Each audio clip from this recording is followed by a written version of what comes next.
Hello, it's Darren from Grows Plants here in Cornwall, the UK, making this video today, and it is the 3rd of June 2025. So I made videos before about making comfrey. So this is the comfrey. I've got just under half left.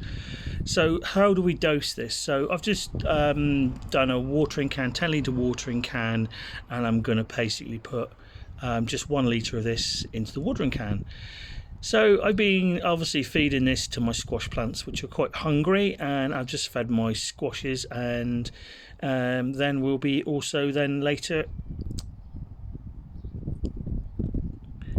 watering our tomatoes, peppers and chilies and cucumbers. So it's literally one of them full into there. And then we're going to just add from my watering butt, one of my water butts, until that is full.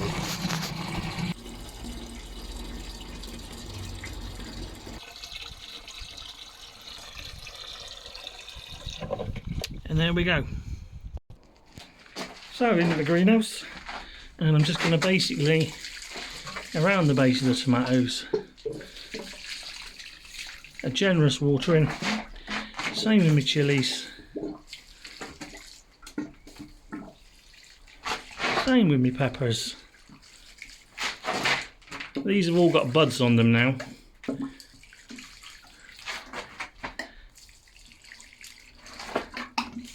I'm feeding these really sort of once a week. I can afford to do it once a week because obviously the comfrey hasn't cost me anything. The water's not cost me anything. Because we've got 7 water butts set up, so I can even put a bit around my little melon plants, trying not to get the leaves wet. Don't want to burn them.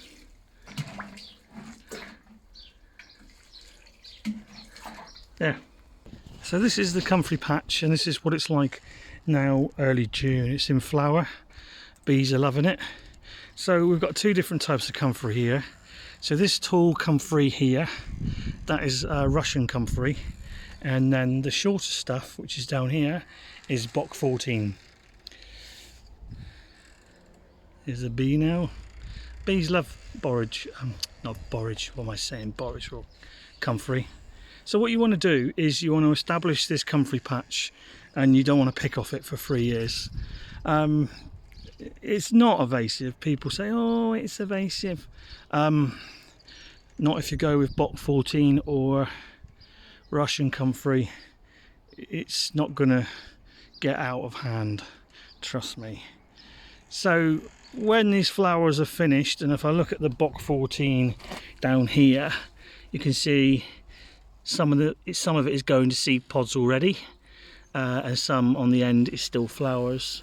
So I'm going to leave this now maybe another month where the seed pods are, and then I'll snip them off, open them up, and you'll get probably at least 3 black hard seeds in there, where you can just basically put them in a little pot or a seed tray straight away, put it somewhere partly shaded, lightly cover with compost, and then by the end of the summer you'll have an established new comfrey plant, and then it'll die back in the winter and then regrow again in maybe March time. So from a clump this sort of size, you'll get like, you know, a 20 litre drum of comfrey mix that you can make.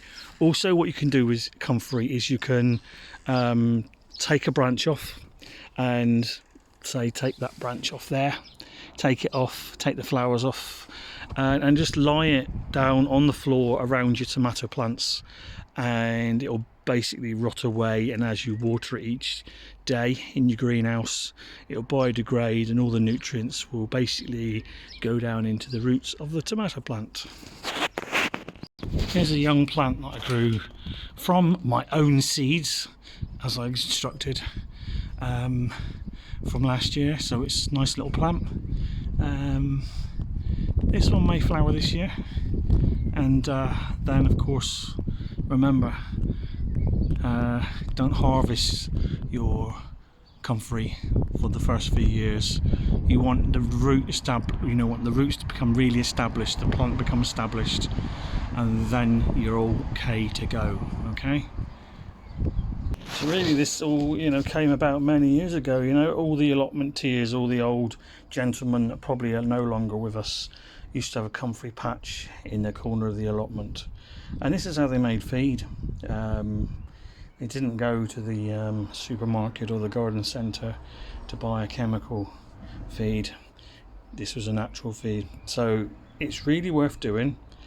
Once you've established your patch, then you're laughing. Basically, you've got comfrey for the rest of your days. Don't forget, it's really good for the bees as well. That's a plus as well.